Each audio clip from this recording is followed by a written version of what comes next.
These things are firing at the rate of like 12 per second. When I get up close to the cockpit, you should see it from where I'm sitting. It's actually a little scary. I'm looking behind me and seeing this stuff. It's just total mayhem. Hey guys, BeSnappy here. I'm here with Bob Carlton and he's got this amazing jet glider behind us here at Sun and Fun. This is called the FoxJet. So this is a glider, but unlike most gliders, this one has two jet engines. So is it classed as a glider or a jet? It is classified as a glider. If you look on its airworthiness certificate, it says glider. Yeah. I fly it with a glider license, but because it's a jet, there are some oddities in the rules. You're putting a show on in the middle of the night with fireworks going off, and I can't help but notice there's fireworks right behind your jet engine. How does that not catch on fire and go bang? The pyrotechnics we use are professional grade. This is not the sort of thing that you'd buy at a roadside fireworks stand. They're very reliable, very consistent, and they're set up so everything fires away from the aircraft. There's 900 devices on the aircraft right now. Whoa. And all that gets fired in a little over 5 minutes. Starts off slow and it builds toward the end. They start firing from the rear forward so they don't crossfire. When I get up close to the cockpit, these things are firing at the rate of like 12 per second. You should see it from where I'm sitting. It's actually a little scary. For about a minute, I'm looking behind me and seeing this stuff. It's just total mayhem. All right, so Bob, how does it actually work? So I have two switches. I have an arm switch and a fire switch. Yeah, when I flip the arm switch on, it arms the computer. There's actually one on each wingtip as well. And they're armed and they do an internal check. And 5 seconds later, I get a green light. And I hit the fire switch. It waits 3 seconds for me to change my mind, and then it begins firing. Yeah. And they always fire from the back to the front so they don't crossfire. If you fired something up here in the front, you'd likely get sparks down across these and you'd set off a bunch of other devices. So it's all just done by the computer? Yeah. And Bob, I noticed when we walked back around here, I noticed there was like some fireworks on the tail too. If more is better, too much is just right. Yeah, so yeah. 800 devices here wasn't enough. So we have another 8 here, especially early in the show. I just have the sparks coming off the wings, yeah. And having that third set of spark trails just adds a little bit of depth to the show. They're just a separate switch just for the tail? No, the tail's actually fired off of the fuselage computer. Oh, so it's all off the one computer? Yeah, if you look down the side, you can actually see a wire that runs from the fuselage rack all the way back to the tail. Oh, and by the way, this is the throttle. It just straps to my knee. To start the engine, I just push the throttle forward. There's a little button here. I push that button. When I go over the button, the engine starts. No way. That's it. There's no mixture, I don't have to push a button and hold it or anything. That's the whole thing. Did you make this yourself? The throttle box itself comes with the engine, but we had to set up all the brackets and everything. So Bob, why isn't your system fixed to the side of the aircraft and why is it on your knee? Well, if you look in this cockpit, there's not a lot of room on the left side. And I have a spoiler handle up there that I can pull it from the back, and you can see that takes up a whole lot of space on the left side of the cockpit. We just didn't have a place to mount it.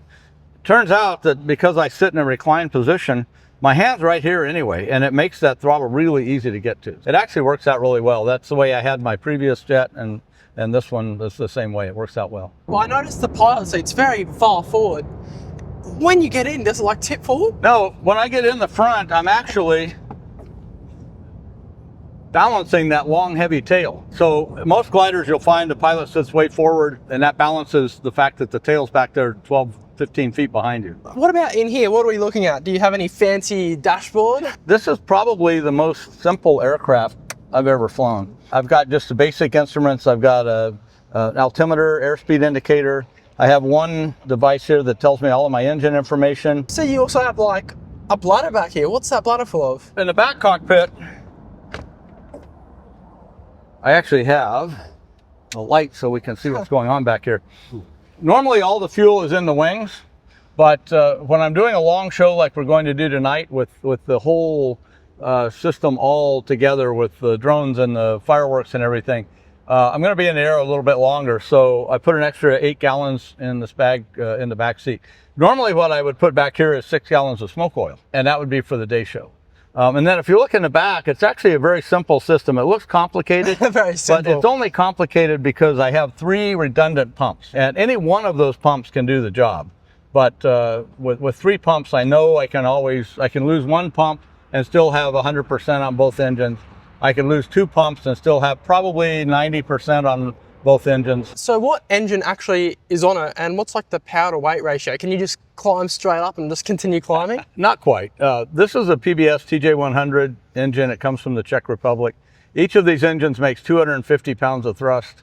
I weigh about 1,000 pounds airshow weight, so I have about a 0.5 to 1 thrust to weight ratio. Gives me something over 3,000 feet per minute climb. And what sort of speeds are you getting in a glider because of such a wingspan with jets? Like how fast can you go? What's the cruise speed? The airframe's rated to 155 knots, which is 175 miles an hour roughly. The engines would push it way faster than that. They'd push it over 300, I'm sure.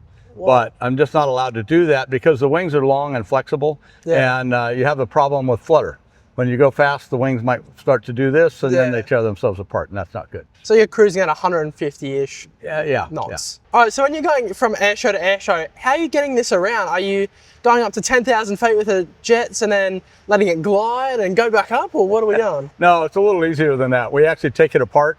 We take off the wings and the tail and the engines, and it goes in a nice big clamshell trailer. It takes us about 2 hours, and then we just take it down the road. So what do you take off, just the wings? Wings, the horizontal tail, and the engines all come off. Yeah, it takes about 10 minutes to remove each of these engines. A little bit of chewing gum, stick them on, peel them off when you're done. You're telling me they're just like stick-on jet engines. Where can I buy them? Can I just stick it on my car? You could, they're expensive, and it would burn a lot of fuel. So how much fuel do you burn each one and then put together? On takeoff, I'm burning 80 gallons an hour.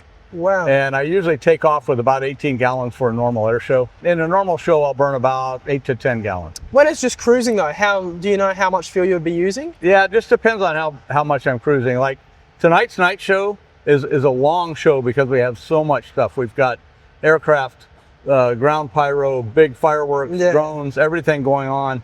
And so it's about a 30-minute long show. So I'm going to take off, I'm going to do my part, and then I have to go hold.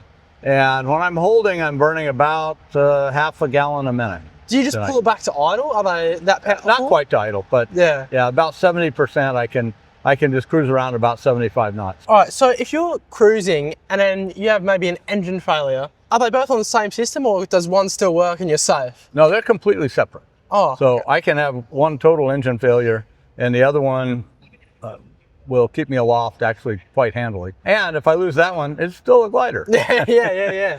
I would assume you'd have a very good glide ratio. It's not as good with the engines up there making drag, and not with all this stuff hanging on it, but still better than the average airplane. And have you actually ever had an engine failure during a show? Way back in the early days, I was flying with 2 model airplane engines, and my engine master power was very close to the push button to light the smoke on the wingtips. I pushed the button to light the smoke. I hit some turbulence, and when I went back to pull that button out, I actually shut one of my engines down. And I went ahead and finished the show. Nobody even knew. It doesn't create any like drag, so you like flying sideways? They're so close to center line, and I've got a huge rudder. Yeah. So yeah, there's very little asymmetric thrust problem.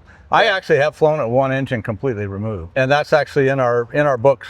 That I can remove one engine and fly with one engine only. All right, so how many air shows do you do a year, and where can people find a bit more about you? This year we're going to do 15 shows, sometimes more, sometimes less, but you can find everything at vertigoairshows.com. The link will be on the screen right now. Make sure you go check them out. Thank you so much, Bob, and I'll see you around. Thank you.